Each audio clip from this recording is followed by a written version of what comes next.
ہی ختم کر دو نا، ہے نا؟ اختلاف میں بھی بڑی رحمت ہے نا۔ اختلاف کون سا اختلاف؟ جو اختلاف ائمہ میں ہو، اہل حق ائمہ میں ہو، اہل حق محدثین میں ہو، اہل حق فقہاء میں ہو، اہل حق علماء میں اختلاف جو ہوتا ہے، اختلاف بھی رحمت کا باعث ہوا کرتا ہے۔ امام اعظم نے فرمایا ان کا مذہب یہ ہے، مذہب عناب میں ہاتھ کہاں باندھنا ہے؟ ناپ کے نیچے باندھنا ہے۔ امام شافعی کا مذہب کیا ہے؟ ہاتھ ناپ کے اوپر باندھنا ہے۔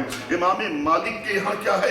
ارسال ہے، ہاتھ چھوڑ کے نماز پڑھنا ہے۔ یقین جانیے ارسال بھی حدیث ہے، ناپ کے اوپر والا ہاتھ باندھنا یہ بھی حدیث میں داخل ہے، حدیث کے اندر موجود ہے۔ ناپ کے نیچے ہاتھ باندھنا یہ بھی حدیث کے اندر موجود ہے۔ اب مجھے بتاؤ کوئی ایسا بندہ ہے دنیا کے اندر میں جو تینوں حدیث پر ایک بار کی عمل کر سکے؟ سوال نہیں پیدا ہوتا ہے۔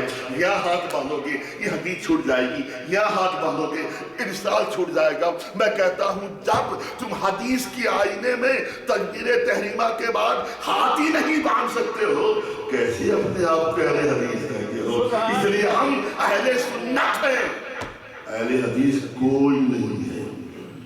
اور بڑھ کے بولو، دیکھیں وقت ہو گیا۔ حدیث کا معنی جانتے ہیں؟ حدیث کا لغوی معنی ہوتا ہے، ایک اصطلاحی معنی ہوتا ہے۔ بات آگے بڑھ جائے گی، وقت کم ہے۔ اب ذرا میں امام اعظم کا جو ہم پر سب سے بڑا احسان ہے وہ کیا احسان ہے؟ امام اعظم کے زمانے، اب تابعی ہے نا، امام اعظم کے دور میں لاکھوں حدیثیں گڑھ لی گئی تھی۔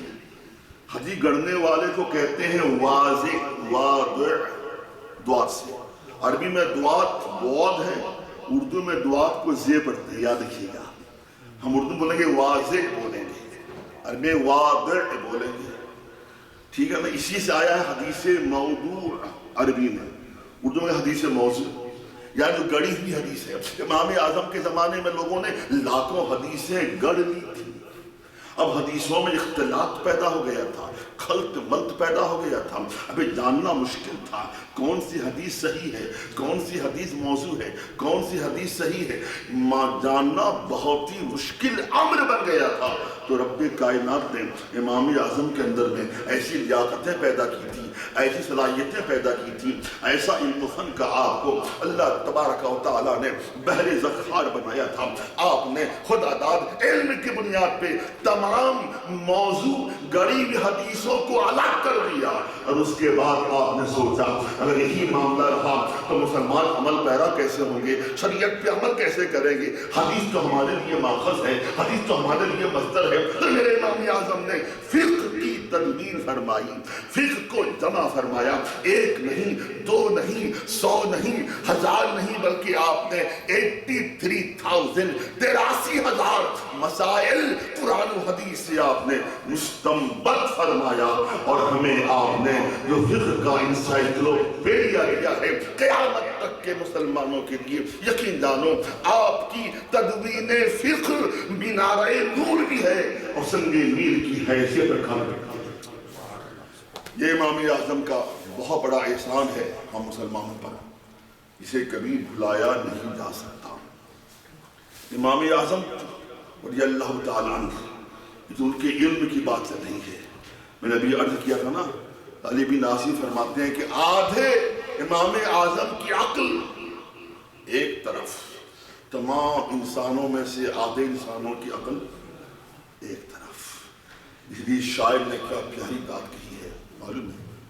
عربی کا شاعر کہتا ہے اور بالکل صحیح کہا، لقد زان البلاد ومن علیہا امام المسلمین ابو حنیفہ باحکام و آثار و فقہ کآیات الزبور علی صحیفہ۔ ترجمہ سنیں آپ مچل جائیں گے۔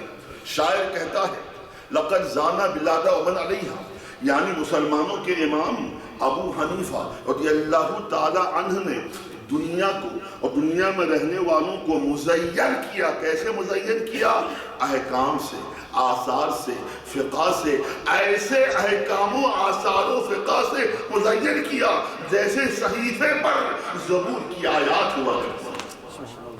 اور امام اعظم رضی اللہ تعالیٰ عنہ معلوم ہے جب میرے سرکار کی بارگاہ میں تشریف لے جاتے ہیں، حالی کا شرف حاصل کرتے ہیں اور میرے سرکار روضہ پاک پہ عرض کرتے ہیں السلام علیکہ یا سید المرسلین، اے رسولوں کے سید سردار آپ پر سلام ہو۔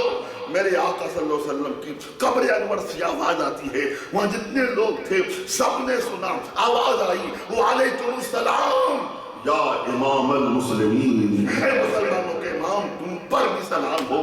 جس امام کو، جس ابو حنیفہ کو، جس ذات گرامی کو سرکار نے مسلمانوں کا امام کہا، اللہ کا فضل ہے وہ ہمارے امام ہیں۔ میرے امام کے مرکب میں میرا خدا کل پل پل لمحہ لمحہ لہجہ لہجہ رحمت و نور کی برسات فرمائے۔ وما علیہ الا البلاغ المبین۔ اب آپ بلا تاخیر